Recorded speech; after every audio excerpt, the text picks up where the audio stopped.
नमस्कार, बीएसटीवी देख रहे हैं आप। मैं हूं आपके साथ ऋषि। दिन भर में ढेरों खबरें आप देखते होंगे। कई मानस में पैबस्त हो जाती होंगी, कई सिर्फ मस्तिष्क से टकराकर लौट जाती होंगी। कुछ के मायने आपको फौरन समझ आ जाते होंगे, कुछ के निहितार्थ तत्काल आपको समझ में नहीं भी आते होंगे। आपकी सहूलियत के लिए बीएसटीवी लेकर आया है दिन भर की प्रमुख खबरों का निचोड़। खबर क्या है, क्यों है, इसका मूल मंतव्य क्या है, इसके पीछे की वजह क्या है, यह सारा विश्लेषण आपको सिर्फ आधे घंटे में देखने को मिलेगा। इसे देखिए तो आपकी दिन की बड़ी खबरों की सारी जिज्ञासाएं यूं ही शांत हो जाएंगी। हर दिन इसी वक्त आपके लिए हम लेकर आते हैं खबरों का बेहतरीन विश्लेषण, ताकि आप भी कह सकें कि खबर तो ये है।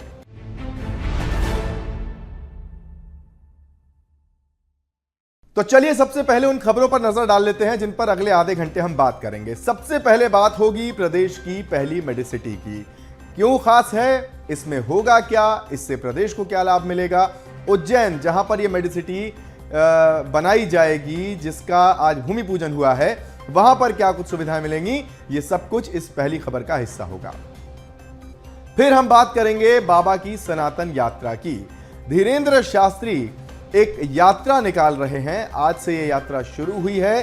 कहां कहां इस यात्रा का पड़ाव होगा, कहां तक यह यात्रा पहुंचेगी और इस यात्रा का मूल मंतव्य क्या है, क्या कारण है इस यात्रा का, यह सब कुछ होगा इस खबर में।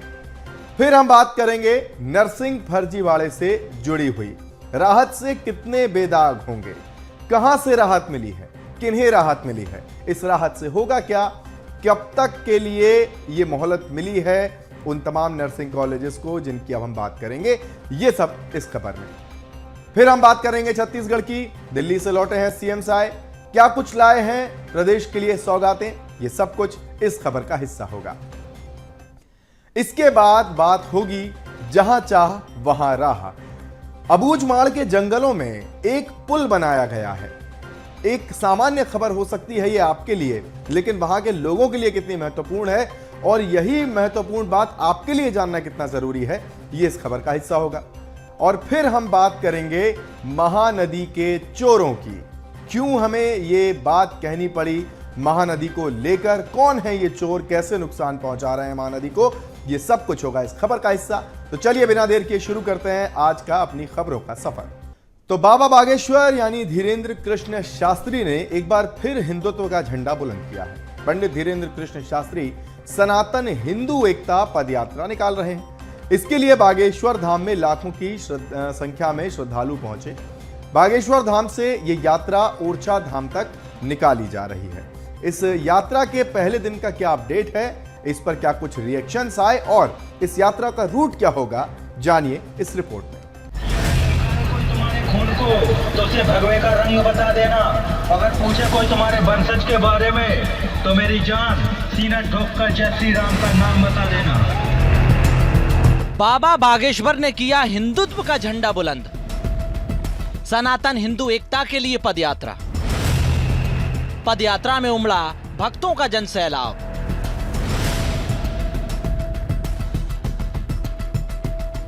बाबा बागेश्वर की 160 किलोमीटर की पदयात्रा। बागेश्वर धाम से ओरछा धाम तक पदयात्रा। बाबा बागेश्वर ने एक बार फिर हिंदुत्व का झंडा बुलंद किया है।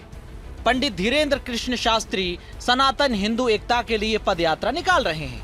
इसके लिए बागेश्वर धाम में लाखों की संख्या में हिंदू भक्त पदयात्रा में शामिल होने के लिए पहुंचे हैं। बागेश्वर धाम से यह पदयात्रा ओरछा धाम तक निकाली जा रही है। इसे लेकर बागेश्वर धाम से ओरछा धाम तक की सड़कें, होर्डिंग्स और पोस्टर से पट गई हैं। यह पदयात्रा करीब 160 किलोमीटर की है। बाबा बागेश्वर की पदयात्रा में शामिल होने के लिए देश विदेश से अलग अलग हिस्सों से लाखों की संख्या में हिंदू श्रद्धालु पहुंचे हैं। पूरा बागेश्वर धाम हिंदू भक्तों से पटा पड़ा है। बाबा बागेश्वर ने देश के अलग अलग हिस्सों से आए श्रद्धालुओं का अभिवादन किया है। बालाजी की पूजा अर्चना के बाद इस पदयात्रा की शुरुआत की गई। वहीं पदयात्रा का समर्थन करते हुए सीएम मोहन ने उन्हें बधाई दी है। मुख्यमंत्री ने कहा कि बाबा बागेश्वर सनातन संस्कृति को बढ़ावा दे रहे हैं। धीरेन्द्र शास्त्री जी आध्यात्मिक संत है, उनकी अपनी यात्रा है और उनका मनोभाव है कि वो सनातन धर्म की संस्कृति का ध्वज थामे हुए हैं। बागेश्वर धाम और धीरेन्द्र शास्त्री जी पंडित जी का अपना एक अलग अंदाज भी है और वो विभागी के लिए जाने जाते हैं, उनका मार्गदर्शन हमको मिलता है। मध्य प्रदेश सरकार के मुखिया होने के नाते से मैं अपने इस आध्यात्मिक यात्रा की उनको बधाई देना चाहता हूँ। वहीं स्कूल शिक्षा मंत्री उदय प्रताप सिंह का भी बयान सामने आया।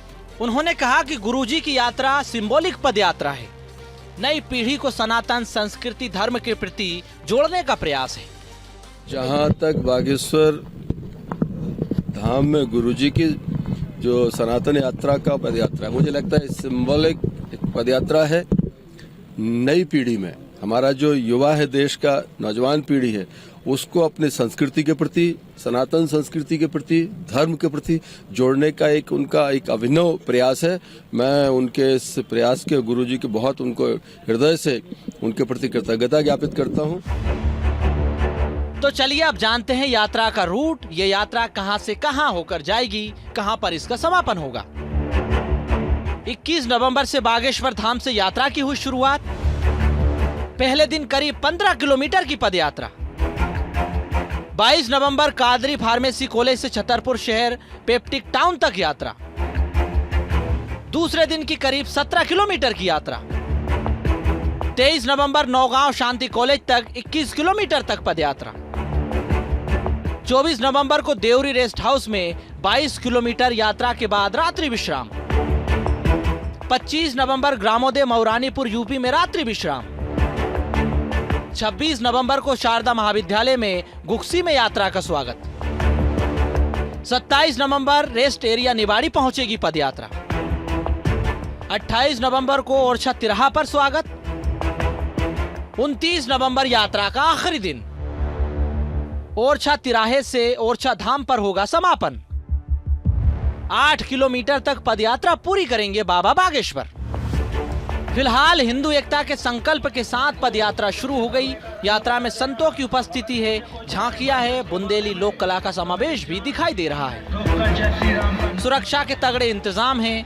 पहले दिन 20 किलोमीटर की पदयात्रा, उसके बाद छतरपुर, नौगांव, निवाड़ी, मऊरानीपुर होते हुए 29 नवंबर को ओरछा के रामराजा मंदिर में यात्रा का समापन होगा। बाबा बागेश्वर की यात्रा का मुख्य लक्ष्य भेदभाव और जात पात को मिटाना है। हिंदुओं को एकजुट करना है। धर्मांतरण के खिलाफ यात्रा निकाली जा रही है। फिलहाल यात्रा में आस्था और उम्मीद के साथ भक्तों का जनसैलाब नजर आ रहा है। बड़ी संख्या में भक्तों की मौजूदगी नजर आ रही है। Bureau report BSTV। हाईकोर्ट की जबलपुर बेंच ने बहुचर्चित नर्सिंग फर्जीवाड़े से जुड़े मामले में नर्सिंग कॉलेजों को राहत दी है। इसके अंतर्गत नर्सिंग काउंसिल को 22 नवंबर तक ऑनलाइन मान्यता पोर्टल खोले रखने के निर्देश दिए गए हैं। इस अवधि में 100 बिस्तर के अस्पताल की शर्त से राहत प्राप्त कॉलेज आवेदन कर पाएंगे। न्यायमूर्ति संजय द्विवेदी और न्यायमूर्ति अचल कुमार पालीवाल की विशेष युगल पीठ के समक्ष लॉ स्टूडेंट्स एसोसिएशन के अध्यक्ष विशाल बघेल की जनहित याचिका के साथ नर्सिंग कॉलेजों की ओर से दायर याचिकाओं पर सुनवाई हुई। इस दौरान BM नर्सिंग कॉलेज भोपाल की ओर से अधिवक्ता पंकज दुबे ने भी अपना पक्ष रखा। अधिवक्ता पंकज दुबे ने दलील दी कि कॉलेज का संचालन 2011 से किया जा रहा है। नर्सिंग काउंसिल की ओर से कोर्ट को अवगत कराया गया कि मान्यता का पोर्टल हाईकोर्ट के आदेशानुसार 3 दिन के लिए खोला जा रहा है। तो लगभग 10 दिन पहले मध्य प्रदेश के नर्सिंग कॉलेजों के मामले में एक बड़ी रिपोर्ट सामने आई थी और हमने भी उस खबर को आपको प्रमुखता से दिखाया था। प्रदेश में 700 नर्सिंग कॉलेजों में केवल 200 ही संचालन योग्य माने गए, जबकि 500 कॉलेजों को अयोग्य पाया गया। प्रारंभिक CBI जांच में 169 कॉलेजों को संचालन के योग्य बताया गया था, लेकिन इस जांच पर सवाल उठने पर हाईकोर्ट के निर्देश पर दोबारा जांच की गई। जब दोबारा जांच हुई तो इस नई जांच में केवल 87 कॉलेज ही मानकों पर खरे उतरे। इसके बाद शेष बचे हुए कॉलेजों की पुनः जांच की गई और इसमें 73 और कॉलेजों को संचालन योग्य पाया गया, जिससे कि यह संख्या हुई 200। 700 मेडिकल कॉलेजों में सिर्फ 200 ही संचालन योग्य पाए गए, जबकि 500 पर तलवार लटक गई। अब इस लटकी हुई तलवार को और इन कॉलेजों को राहत देने के उद्देश्य से ही पोर्टल को 22 नवंबर तक के लिए खोला गया। और चलिए अब बात करेंगे दिल्ली से आए सीएम क्या लाए। छत्तीसगढ़ की एक खबर है, मुख्यमंत्री विष्णुदेव साय वापस लौट आए हैं अपने दिल्ली दौरे से, और दिल्ली दौरे से लौटने के साथ ही सीएम साय ने एक बड़ा बयान भी दिया है और इसी बयान से ये सारी चीजें साफ हो जाएंगी कि छत्तीसगढ़ के लिए क्या कुछ सौगातें आई हैं। जैसे कि बस्तर ओलंपिक समापन समारोह में अमित शाह, केंद्रीय गृह मंत्री शामिल होंगे, ये भी बताया सीएम साय ने। केंद्रीय गृह मंत्री को बस्तर ओलंपिक समापन में शामिल होने के लिए उन्होंने आमंत्रित किया। इसके अलावा उन्होंने ये भी बताया कि केंद्रीय गृह मंत्री अमित शाह ने आने को लेकर अपनी सहमति दे दी है। एक दिन पहले हमने आपको ये बताया था कि रायपुर से दुबई और सिंगापुर के लिए भी सीधी उड़ानें मिलें, इसके लिए केंद्रीय नागरिक उड्डयन मंत्री से भी सीएम साय ने मुलाकात की और बात की। बहरहाल वापस लौटने के बाद सीएम ने क्या कुछ कहा मीडिया से, आप भी सुनिए।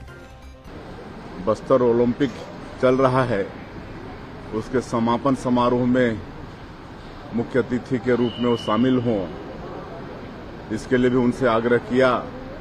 और छत्तीसगढ़ पुलिस के लिए बड़ा सौभाग्य का विषय है कि छत्तीसगढ़ पुलिस को राष्ट्रपति पुलिस कलर्स अवार्ड घोषित हुआ है, जिसका समारोह बड़ा भव्य होता है। उसमें भी मुख्य अतिथि के रूप में शामिल होने के लिए माननीय गृह मंत्री जी को आग्रह करके आए हैं और वो दोनों कार्यक्रम में उन्होंने सहमति दी है, वो आएंगे और उसमें शामिल होंगे। अगली खबर भी छत्तीसगढ़ से ही है। ये जो मेरे ठीक पीछे लिखा हुआ है, जहां चाहा वहां रहा, ये आपने कई बार ये पंक्तियां, ये बात, ये शब्द सुने होंगे, लेकिन इन्हें सार्थक किया गया है अबूझमाड़ के जंगलों में। कुछ ग्रामीणों ने बिजली के खंभे और बांस से जुगाड़ करके नदी पर एक पुल बनाया है। आमतौर पर इस तरह की बातें, इस तरह की खबरें आप सुनते रहे होंगे कि किसी नदी पर ग्रामीणों ने एक पुल बनाया अपने इस्तेमाल के लिए, लेकिन ये खबर महत्वपूर्ण इसलिए हो जाती है क्योंकि नक्सल प्रभावित इस क्षेत्र में नक्सल दहशत के बीच गांव के ग्रामीण खुलकर अपनी मांग नहीं कर पा रहे थे। इसी परेशानी को देखते हुए गांव में पड़े बिजली के खंभों से उन्होंने पुल बना लिया, ये जानते हुए भी कि उन्हें लगातार इसके लिए चेतावनियां मिल रही थीं। खैर, इसी पुल के सहारे ग्रामीण अब आना जाना कर रहे हैं। इंद्रावती नदी पर यह पुल बनाया गया है। इंद्रावती नदी पार के दंतेवाड़ा और बीजापुर जिले की सरहद पर बसे मंगनार गांव के ग्रामीणों ने बिजली के खंभे से गुडरा नदी पर यह पुल तैयार किया है। ये नदी मंगनार कौशलनार गांव जाने वाले रास्ते पर स्थित है। इस नदी पर अभी तक कोई पुल नहीं हुआ करता था। बारिश के दिनों में यह नदी काफी उफान पर होती थी और इस इलाके के दर्जनों गांवों का संपर्क अपने जिला मुख्यालय बीजापुर और पास के जिले दंतेवाड़ा से टूट जाता था, लेकिन अब ऐसा नहीं होगा क्योंकि जहां चाह वहां राह।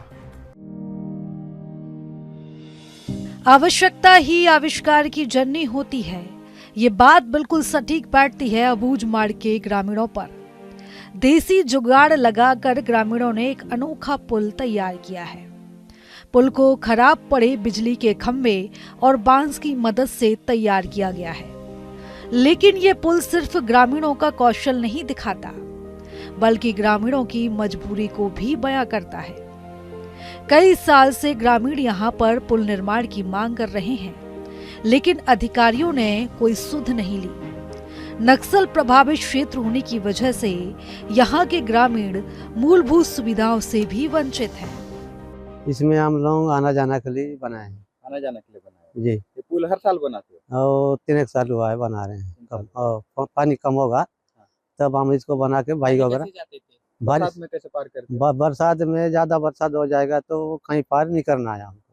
इतना टाइम क्या नाव से पार करते हैं? और तो थोड़ा कम होगा तो उसके बाद नाव से पार करके हम बाजार जा रहे हैं। इसमें नेता लोग तो नहीं आते हैं। और कोई अधिकारी जिला से भी अभी नहीं आएगा, वो थोड़ा और धूप आएगा उस समय में आते हैं। ये पुल गुडरा नदी पर बनाया गया है। नदी मंगनार कौशलनार गांव को आपस में जोड़ती है।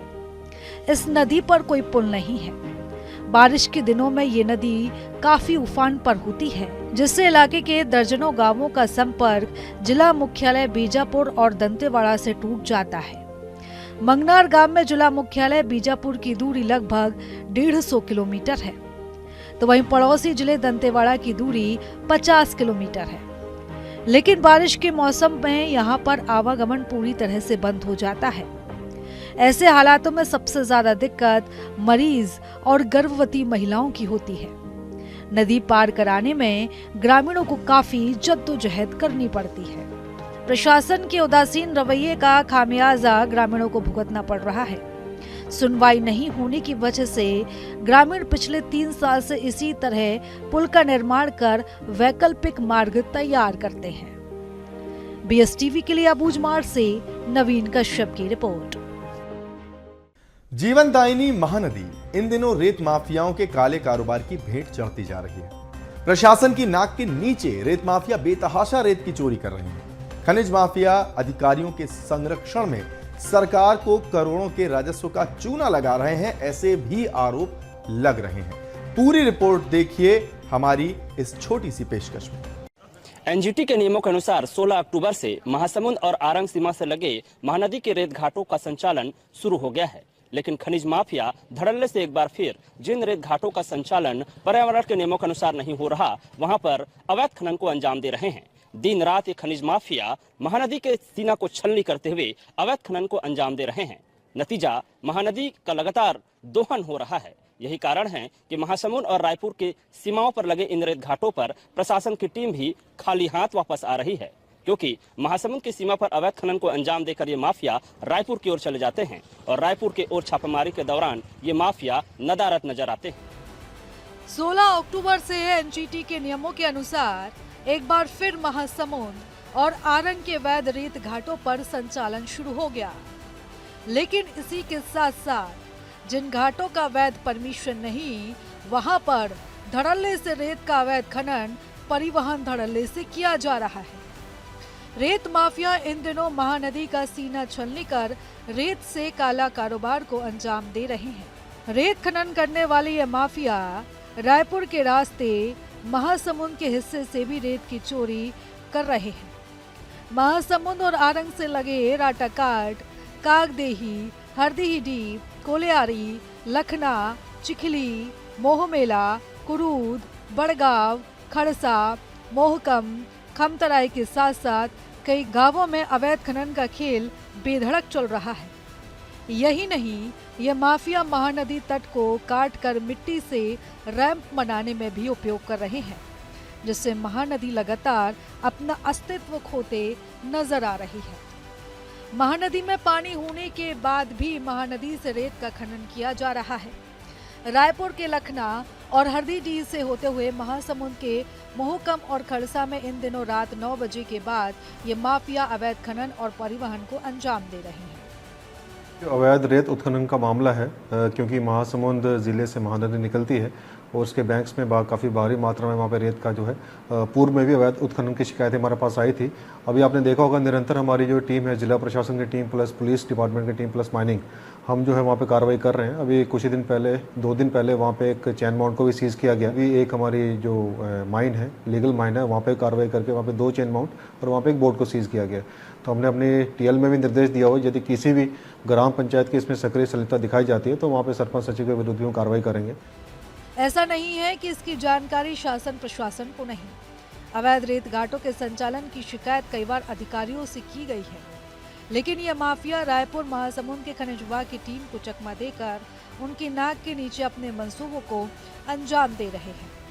हालांकि रायपुर जिले के खनिज अधिकारी भी दावा कर रहे हैं, ऐसे लोगों पर कार्रवाई लगातार जारी है और लाखों का जुर्माना लगाया जा रहा है।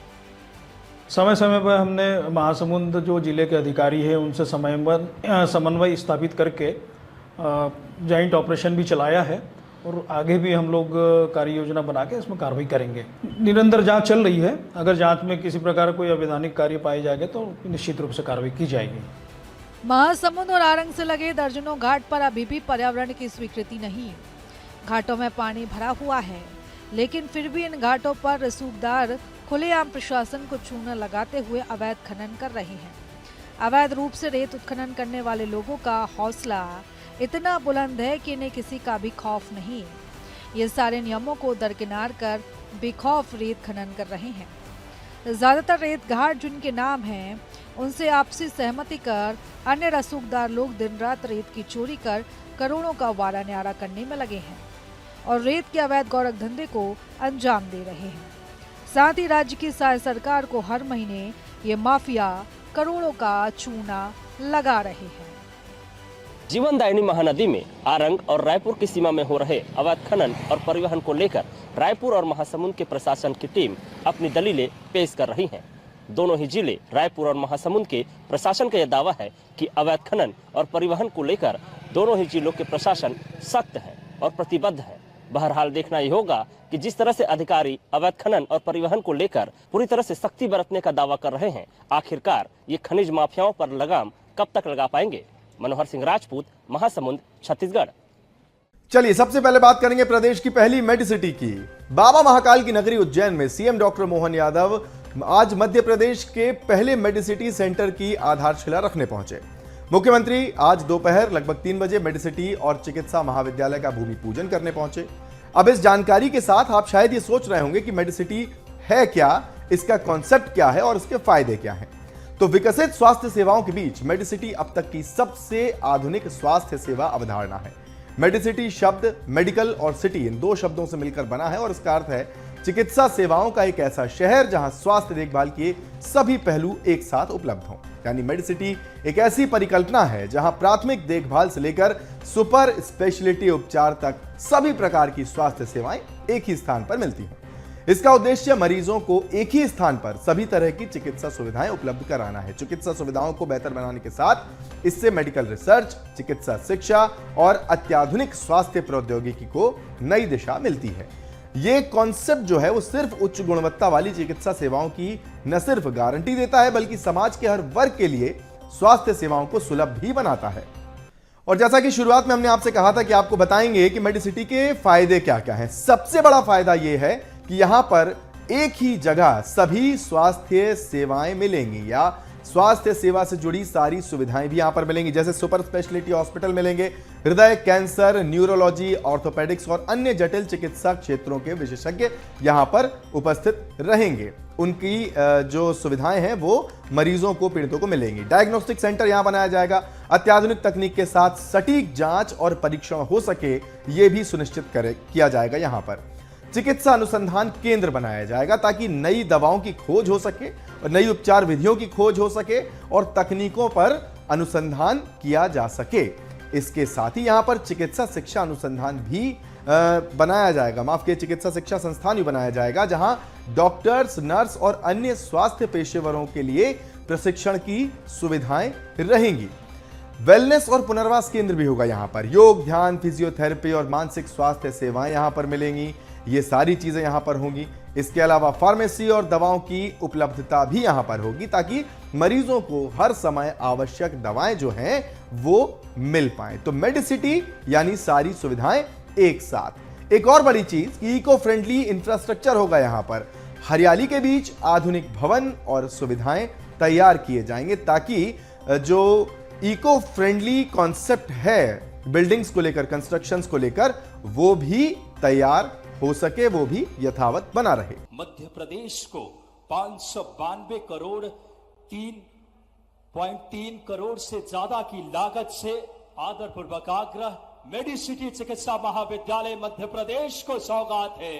चिकित्सा के क्षेत्र में एक नए अध्याय की आगाज है। यह आपकी इच्छा शक्ति है।